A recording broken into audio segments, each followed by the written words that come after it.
Hey, what's going on, guys? Do I look a year older? Because it's been about a year since I posted. Actually, I think it's been maybe 9 or 10 months. But, yeah. Lots has gone on since the last time I talked to you guys. And I know there's a lot of comments I need to catch up on too that I haven't. But let's start with what medications I'm on. I am currently taking 200 milligrams of Lamictal, 2.5 milligrams of Abilify, antipsychotic. Still taking Trazadone to sleep, and I'm still taking Ativan to deal with anxiety. For a little while there, I was on a different medication. God, I can't remember the name of it, but it made me so sleepy. I mean, it made me feel like I could not, leave the house. I couldn't do anything. It was bad. But I'm not on that one anymore, thankfully, because I couldn't take much of that. I'd still be laying in bed right now. But so last time I talked to you guys was August. Really depressed. I just lost my relationship. I was in July of 2017, so that's been almost a year now. Be honest, right about that time and right afterwards I made another video that I actually took down off the channel. It wasn't a very positive video. It wasn't like angry at anybody. It was just, you know, I was in bad shape. I know I worried some people, and that's really not my intention when I make these videos. Really, the most joy that I get out of these videos is when people find value in them, when it helps someone make it through a day that's just terrible, or give somebody knowledge that there are other people who are fighting the same thing. So instead of making a video where I'm talking about, you know, doing things to myself that are not healthy, talking about self-harm in a way that isn't a description of the past, I don't think is particularly helpful to people out there, or to me, really. You know, I've been in this thing long enough, guys. I know that I need to take care of myself sometimes, and if things get that bad, I gotta go to the hospital. I just have no choice. Luckily, I have not had to go back to the hospital since December 15. Come close a couple times. I'll catch you up with that on this video here. So, in August, we made that video. I was really depressed. I started to feel kind of funny right afterwards. Like, I stopped taking Lexapro right around the time we broke up, and it probably wasn't a great decision, because quickly afterwards I started to feel hyped up, but like depressed at the same time. Pretty much I was feeling like I was having a mixed episode of some kind. I ended up in August, after my last video, traveling to North Dakota by myself with the intention of taking my life. Luckily, that didn't happen. I got to North Dakota, I stayed at the national park there, saw a bunch of really cool buffalo. I started using drugs again, and really my mind was so racing and excited about hypomanic stuff that I kind of forgot why I came up there. And it wasn't that the depression was gone, it was just, man, you know, I'm having fun. Why would I kill myself? And that's kind of, you know, what do you do then?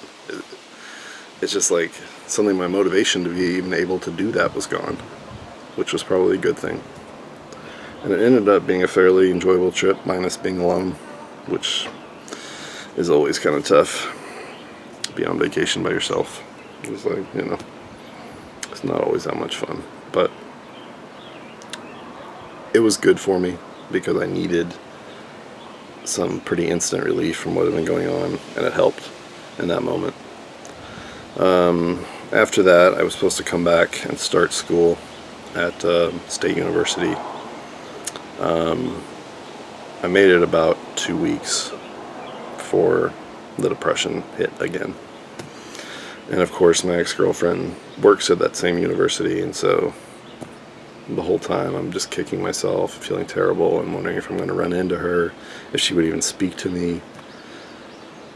And really the last 10 months, that's what's been swirling in my head. Just guilt over the relationship. And just a lot of sorrow that that relationship ended. Typically, a breakup happens, and maybe 3 or 4 months later, you're feeling like, okay, I'm ready to move on. I can move on. I can start kind of rebuilding. But for me, it was a bad breakup, and it ended up costing me about 10 months of my life now, in sort of a series of depressions and hypomanias and other things, distractions. So came back. School didn't work out. I ended up leaving, which I have some guilt about as well. I'm not particularly proud of myself. Don't feel like I accomplished what I could have. I'm angry that I let the relationship suck all the life out of me and really kind of derail my dreams, my personal dreams. So it's kind of been a swirling cloud of shit over me in that way. So after that, yeah, the depression really hit when I left school and started not be able to get out of bed again. Started to think about buying a gun again. Wanted to escape, needed to find a way out, needed to find some kind of relief from the situation I was in. I couldn't stand being in the town that we had been in together. It was like all the memories and all the things that we had done together were now just a solo operation, you know what I mean? I go to the park that we used to sit at all the time and everything, and I feel just terrible. I feel like, damn, this was fun once because I had somebody with me and it was a great time, and now I'm by myself and it's just so much different. But I wallowed in bed for about 2 months, hating myself, hating this town, hating life, and I made a poor decision again, and I bought a gun. I bought a pistol. It's which in and of itself is a pretty terrible thing to have to go through. There's nothing quite as terrible as wanting to kill yourself and standing in line to buy a gun and going through a background check and all that shit. And it's like a nightmare. It's like, oh my god, I'm here again, and this is happening again. So my plan was to buy that pistol, go see my aunt who lives in Massachusetts, and enjoy myself for a bit, and then end my life. So we were kind of back to where we were the 2 months prior to that, looking for a place to run off and kill myself. And this is where I can tell my disease was really in high activity mode, when I'm going from depressed to hypomanic to needing to run to buying a gun to feeling like I have to do this, I have to go there, I have to take my life. And it's just like my mind locked in on it, and it said, yes, this is what you have to do. There is no choice now. You have nothing.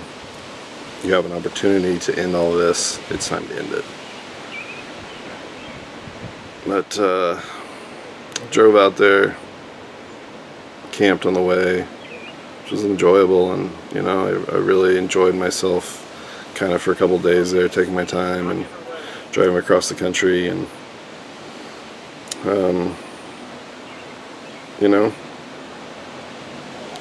I got there and I thought to myself, okay, maybe I'm feeling like I can not do this, that I don't have the strength to do this, that I maybe just don't want to do this, that I'm in this situation and it's like I'm waking up suddenly from a bad nightmare, like a reality that no one should have to live in.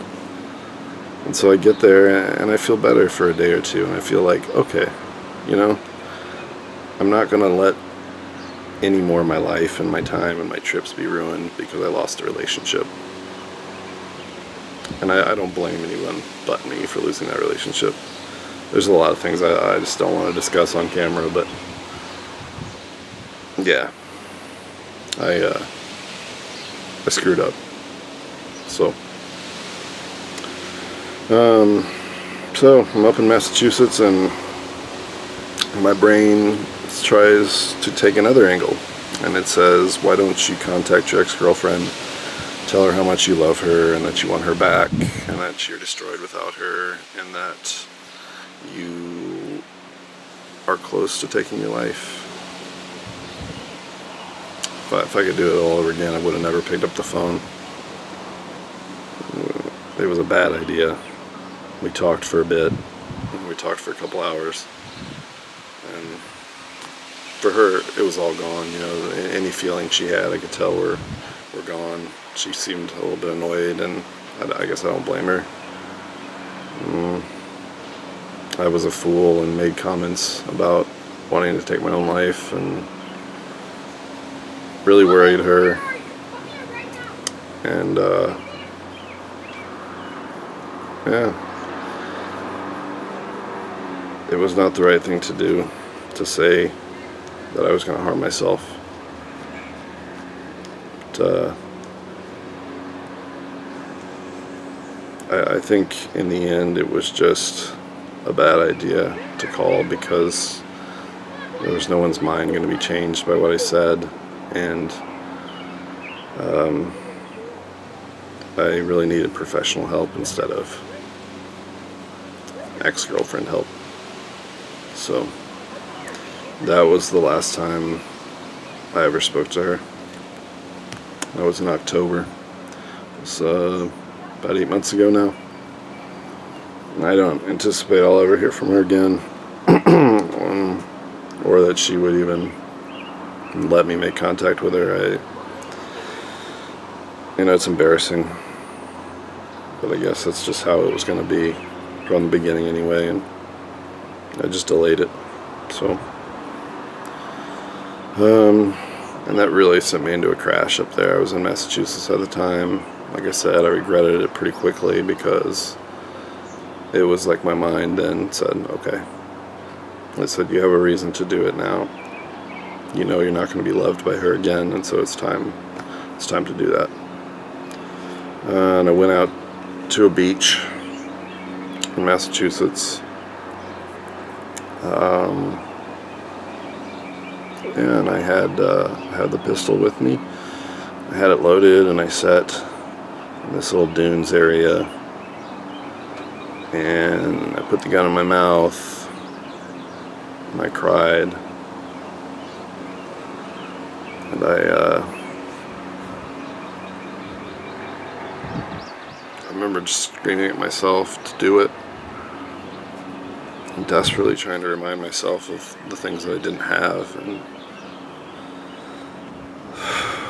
all the pain, all of the trouble. But I could not do it. I ended up calling a friend and kind of confiding in him that I was in this bad place. And, like clockwork, my friend contacted my sister, and my sister contacted me, and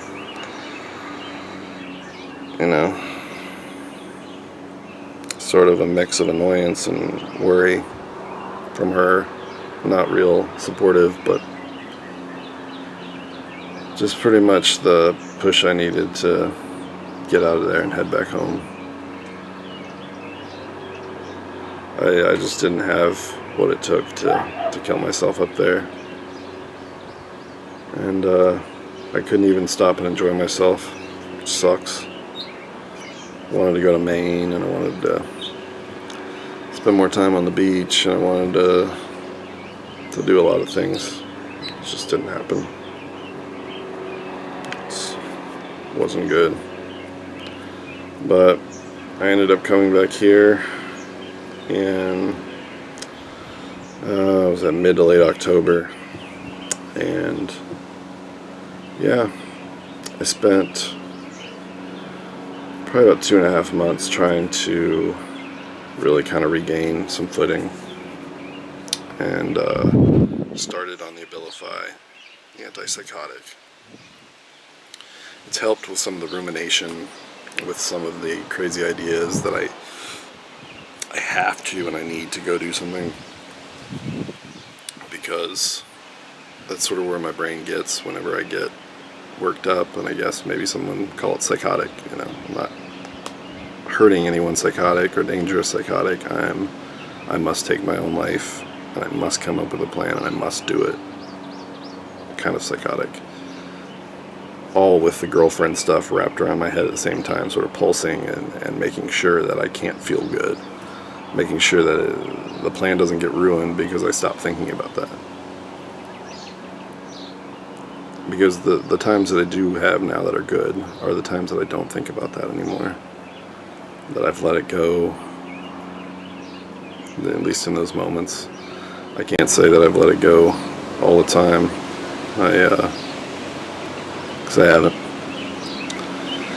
But yeah, I started the Abilify. Things started to pick back up, and that takes us up to February, where kind of another crazy event happens. But I'm going to cut this video short and kind of give you the wrap up of February up until now, June in the next video. It gets hard to believe. I mean, it's hard to believe that over the last 10 months I've done 3 majorly crazy things.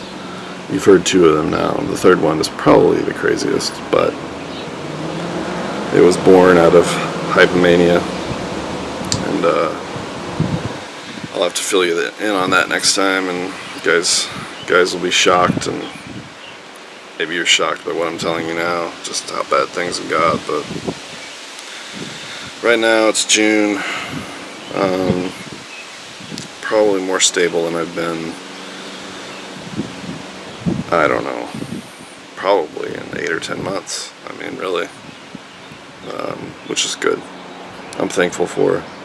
It's like some of the fire in my brain is dying down. Some of that really like amped up cycling, just fervor is dying down, which is good. But I want to say thank you to everybody that's been commenting. I'm going to catch up with comments and do replies and say hello. I want to say thank you to everybody too who's been subscribing. I see I've got some subscribers and I haven't even made videos, and so it tells me there's a lot of people out there who still want information on this, still want to feel like they're not alone in this. I mean, there's people being diagnosed every day. There's people coming on YouTube for the first time and typing in bipolar disorder and finding videos and thinking to themselves, wow, there are other people, and there are people who are actually willing to speak about it in public, which I think is vital. I think it's vital that I'm honest with you guys. I think it's vital that you know you're not alone, and you know that somebody's fighting with you, they're fighting beside you.